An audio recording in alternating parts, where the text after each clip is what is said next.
Hi there, everybody. This is Noelle from Petitti's in Oakwood Village, and we are in the most beautiful scene. It's summer here in Northeast Ohio, and we wanted to talk about tropical flowering and foliage plants being a really good plant, especially for hot, sunny areas. So we're by this lovely pool, and this pool does get pretty much all day sun. We just happen to find a little shady spot. And you can use these foliage tropicals and flowering tropicals to really fill out your containers. If you had some problems or issues in the past where the annuals were drying out too fast, or you just weren't able to keep up with the maintenance, maybe it would be a good time to kind of try some tropicals, mix them in with your annual flowering plants, and then after the season's over, you can actually bring your tropical plants inside and use them as houseplants. So it's a nice solution, especially if you like to take your plants in and out through the season. So today we planted a bunch of different things, but we've got everything from foliage plants like beautiful palms, majesty palms here. We've got some beautiful Croton. These Crotons are, I've talked about them before, they are fantastic foliage plants, all different types of shapes, if you will, leaf shapes and coloration. But I love them because they have those bright yellows, oranges, and reds in their foliage. So they really pop in containers and again, can take a heck of a lot of sun and heat. Other plants that we have, foliage-wise, beautiful elephant ears. This one's called Morocco, and it is a pink-stemmed elephant ear. I absolutely love it. Beautiful white veins on it.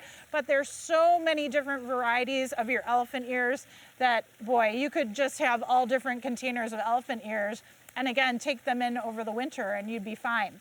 Flowering-wise, we have the beautiful Mandinia. This is actually crossed between a Diplodenia and a Mandevilla vine. And the Mandinia, what's nice about them is they stay bushy like the Diplodenia, but they also send out a little bit of trundling or, vining, just a little bit, and they'll kind of spill or they'll fill in containers. So I really, really like them.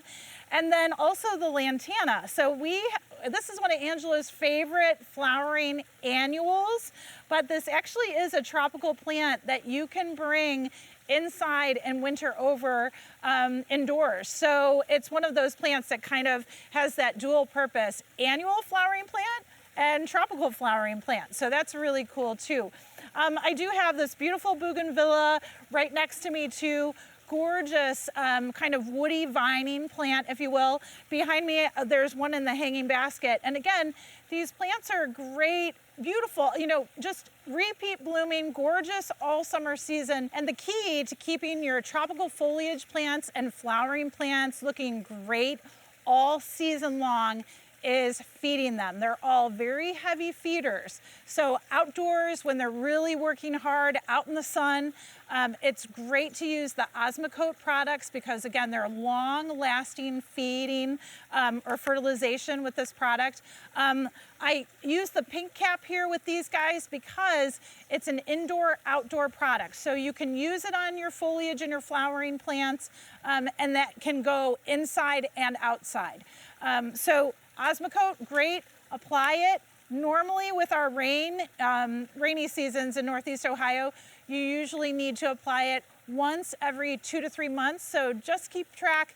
If the plants start to look a little peaked or a little bit tired, you might need to do a second application. Usually 2 applications through the growing season is perfect. What we do in the fall is we want your tropical plants to actually get 1 or 2 light frosts. So we're talking, well into October, usually around the mid of October, you start to look for those cooler temperatures in the evening.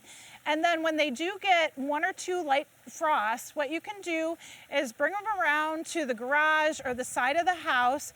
You can actually cut them back, believe it or not, give them a really hard spray of cold water, trying to knock off any insects or any problem issues that you might have that you don't want to bring into the house. And then you can go ahead and you can actually spray the plants down with an insecticidal soap, which we have here. Or you could use something like a neem oil, and this would take care of insects, disease, and mites. So that's a nice product to have. And I've talked about neem oil before, like as a triple purpose product. And then what we normally do is we recommend that you take a systemic houseplant powder. This goes in the soil of the plant, and then what you do is you water it in, and that makes the root system of that tropical plant absorb it and then take that insecticide through its system. It doesn't hurt the plant at all, but what it does is those common houseplant insects that sometimes appear on your houseplants, it'll basically, they'll ingest that systemic, and then of course they won't live. So it's a really nice thing to have, especially when you're taking your tropical houseplants inside. And that works for your foliage houseplants, that works for your flowering houseplants as well. Indoor, if you keep them indoor year round, it'll work on that too. Indoor, outdoor, doesn't matter. So other than that, you know, really, good options for a really hot, sunny area. If you've had problems maintaining some of your annuals in that area before, try to mix in some foliage tropicals, some flowering tropicals, and you'll really have great success. Enjoy.